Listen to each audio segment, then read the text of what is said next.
Hello student, आप सभी को अपने चैनल एग्जाम प्री में स्वागत है। तो चलिए आज चैप्टर नंबर 9 को लेकर आए, प्रगति और समाज। इसके लिए क्या है, नमवार सिंह। ठीक है, नमवार सिंह। इसका जो है जीवन परिचय करते हैं, उसके बाद इसमें देखेंगे क्वेश्चन आंसर कंप्लीट। ठीक है, तो लेखक परिचय और क्वेश्चन आंसर से आपके एग्जाम में भरपूर पूछे जाते हैं। ठीक है, पूरा आपको लेखक परिचय और क्वेश्चन आंसर से ही आपको पूरा बन जाएगा, तो इसलिए वीडियो को शुरू से अंत तक बने रहिएगा। ठीक है, तो चलिए इसको आपको समय नहीं लेंगे। ठीक है, स्टार्ट करते हैं। तो नमवार सिंह का जो जन्म होता है 28 जुलाई 1927 को होता है। ठीक है, इनके जन्म के बात करें तो 28 जुलाई 1927 ईस्वी को होता है, और निदान जो होता है 19 फरवरी 2019 को होता है। ठीक है, 19 फरवरी 2019 को। देखिए आज कितना अच्छा कर सकते हैं कि 28 को जन्म हुआ, 27 को मर गए। ठीक है, 19 फरवरी 2019 को ही डेट हो गई। ठीक है, 19 फरवरी 2019 को, तो याद रखिएगा। जन्म स्थान की बात करें तो जियानपुर गांव था। ठीक है, इनका गांव का नाम था जियानपुर, जो कि वाराणसी में पड़ता है। ठीक है, और वाराणसी कहाँ है, उत्तर प्रदेश में। ठीक है, माता का नाम था बागेश्वरी देवी। ठीक है, माता की बात करें तब बागेश्वरी देवी। और शिक्षा के पिताजी की बात करें तो नगर सिंह था। ठीक है, नगर सिंह।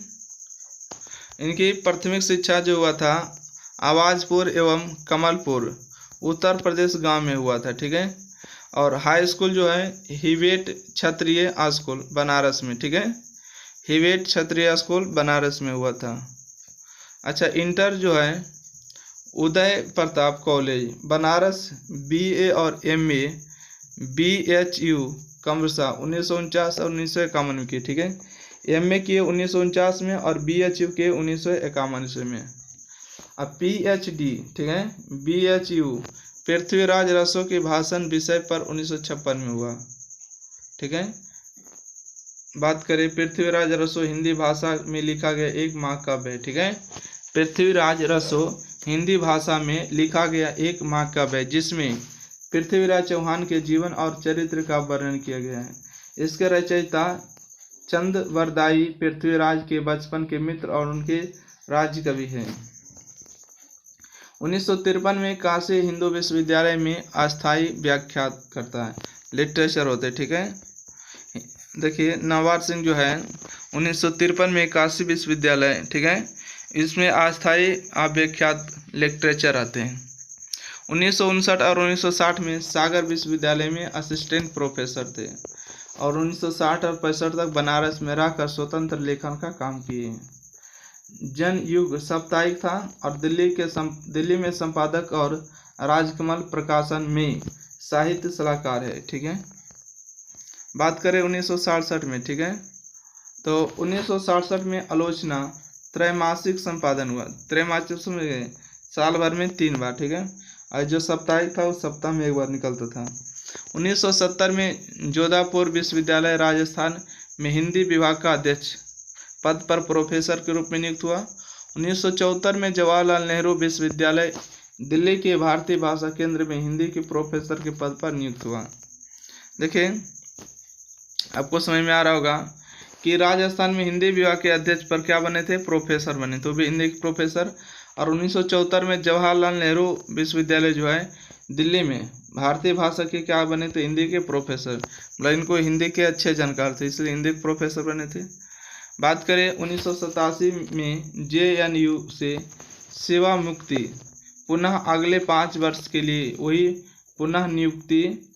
1993 से 96 तक राजा राम मोहन राय लाइब्रेरी फाउंडेशन के अध्यक्ष भी बने। ठीक है, बात करें 19 देखिए यहाँ पर, देखिए इसको पढ़ते हैं 8 हो गया, ये हो गया 7 हो गया, और ये हो गया 1। 1871 ईस्वी में कविता में नए प्रतिमान पर साहित्य अकादमी पुरस्कार हुआ।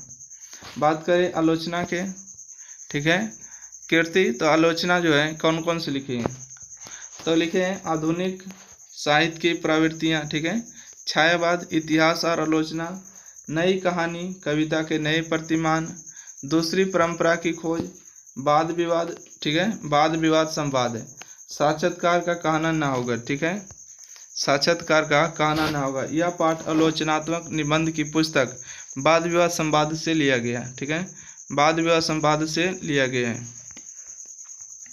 तो चलिए इसके हम क्वेश्चन आंसर को स्टार्ट करते हैं। ठीक है, अच्छा एक बात और है, नमवार सिंह के गुरु का नाम था हजारी प्रसाद द्विवेदी। ठीक है, जो आप लोग 10वां में पढ़े होंगे नाखून क्यों बढ़ते हैं, हजारी प्रसाद द्विवेदी। ठीक है, यही इनका गुरुजी थे। ठीक है, नमवार सिंह के गुरु का नाम था हजारी प्रसाद द्विवेदी, तो ध्यान रखिएगा।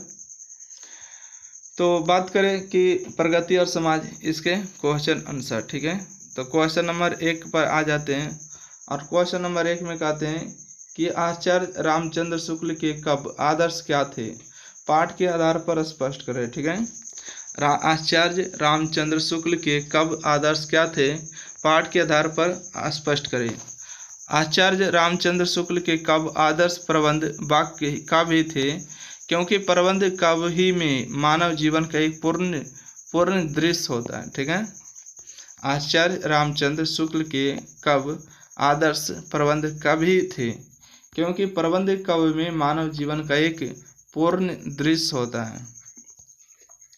क्वेश्चन नंबर 2 में बात करें तो क्वेश्चन नंबर 2 में कहते हैं कि कला के लिए सिद्धांत क्या होता है। ठीक है, कला के लिए सिद्धांत क्या होता है, तो कला के लिए सिद्धांत का तात्पर्य है कि प्रगति मुक्ता का प्रचलन अधिक होना और लंबी कविताओं का नकारा जाना। ठीक है, नकारा जाना, लंबी कविताओं का नकारा जाना।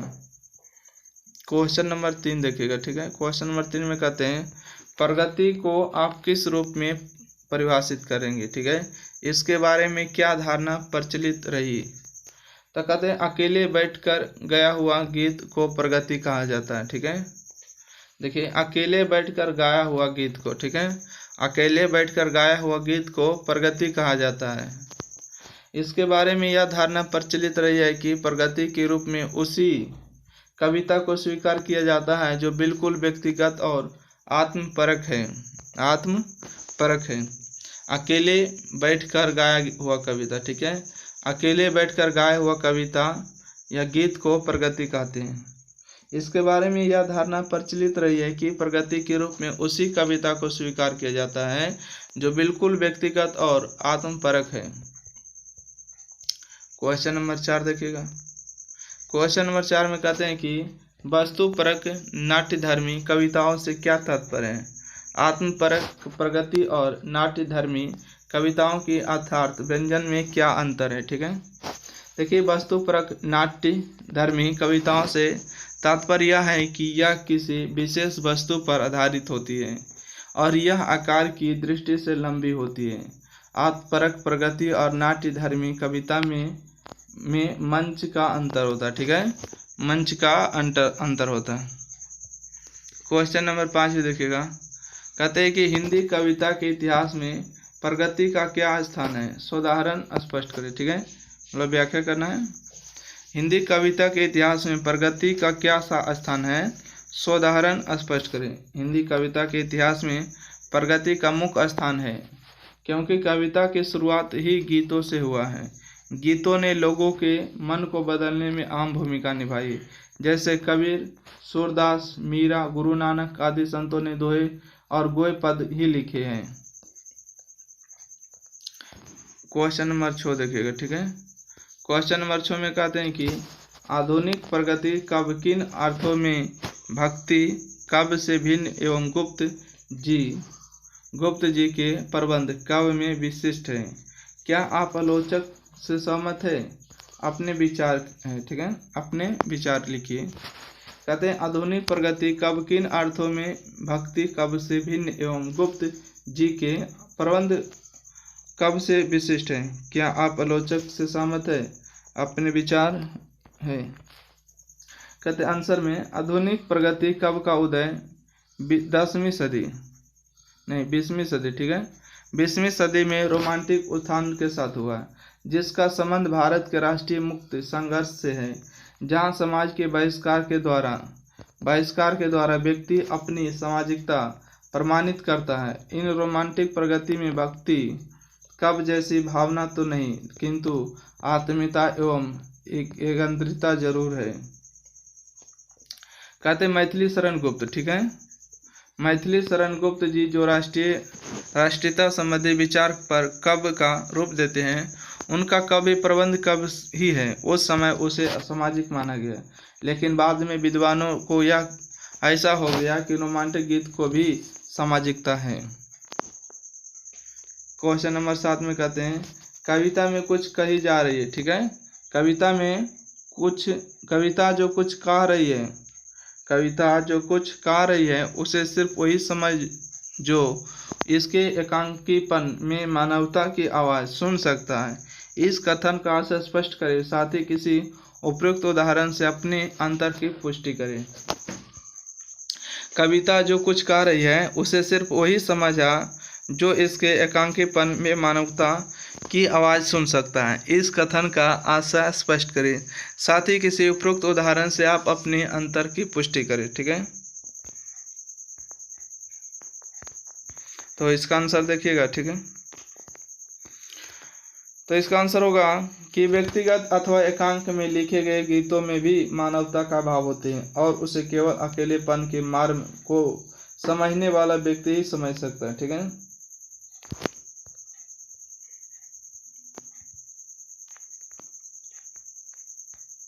क्वेश्चन नंबर 8 देखिएगा, मुक्ति बोध की कविताओं पर पुनर्विचार की आवश्यकता क्यों है, ठीक है। आलोचक के इस विषय में क्या निष्कर्ष है, ठीक है। क्वेश्चन नंबर 8 देखिएगा, मुक्ति बोध की कविताओं पर पुनर्विचार की आवश्यकता क्यों है, ठीक है। आलोचक के इस विषय में क्या निष्कर्ष है। तो कहते हैं मुक्ति बोध सिर्फ लंबी कविताएं ही नहीं बल्कि छोटी कविताएं भी लिखे। इनकी छोटी कहानियां में भी लंबी कविताओं से कम सार्थक नहीं है। इनकी कविताओं पर पुनः विचार की आवश्यकता इसलिए होती है क्योंकि इनकी कविता आत्मपरक होते हुए भी प्रत्येक कविता को गति और ऊर्जा प्रदान करते, ठीक है। आत्मपरक होते हुए प्रत्येक कविता को गति और ऊर्जा प्रदान करती है।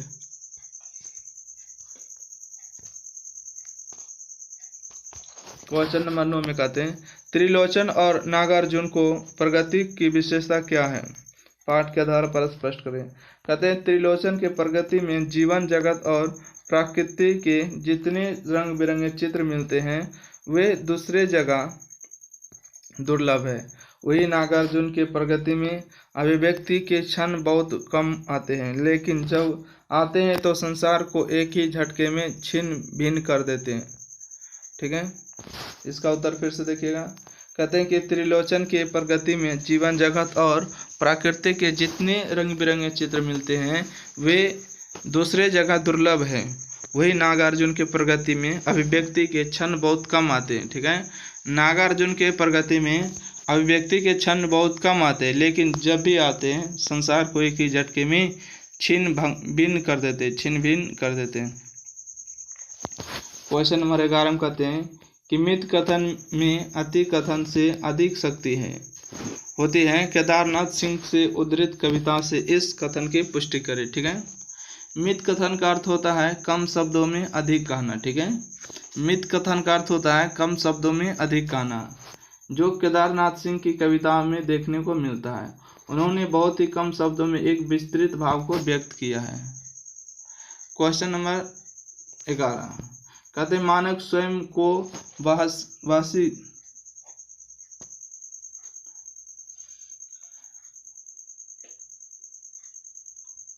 क्वेश्चन नंबर यहाँ से आपको क्वेश्चन नंबर 11 देखिए। तो कहते मानक स्वयं को वासी और जानवर से भी बढ़कर क्यों कहता है। मानक अपने को वासी और जानवर से भी बढ़कर इसलिए कहता है क्योंकि वह मानक सामने वाला को सिपाही मेरा दुश्मन है, दुश्मन को मार डालता है। एक फौजी क्या करता होता है, एक सेकेंड,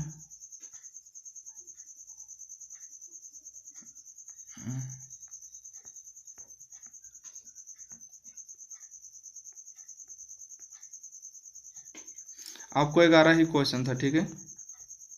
तो ठीक है, क्वेश्चन आपको समाप्त हो गया इस तरह से। ये क्वेश्चन जो 10 नंबर के बाद 11 नंबर आ रहा है कुछ और चैप्टर का, ठीक है। आपको सिपाही की माँ जो पढ़ाए मोहन राकेश, क्वेश्चन नंबर 11 और 12 13, ठीक है। उन्हीं में से 3 क्वेश्चन आ गए, ठीक है। तो देख लेते हैं सिपाही के घर कैसे, मानक के घर कैसे भी नहीं कैसे, ये सब पढ़ा दिए, ठीक है। तो इस तरह से रहने देते हैं, ठीक है। सिपाही की माँ बुला के क्वेश्चन नंबर 11, पढ़ना चाहते तो पढ़ लिए। Question number 11, question number 12, question number 13, ठीक है। तो समाप्त होता है इस तरह से वीडियो, और अगले वीडियो में मिलेंगे। जब तक के लिए थैंक यू। वीडियो को लाइक शेयर, चैनल को सब्सक्राइब करिए, वीडियो को शेयर करिए, ठीक है। लाइक करना नहीं भूलना चाहिए, शेयर करना भी नहीं भूलना चाहिए, ठीक है। Thank you for watching this video. मिलते हैं अगले वीडियो के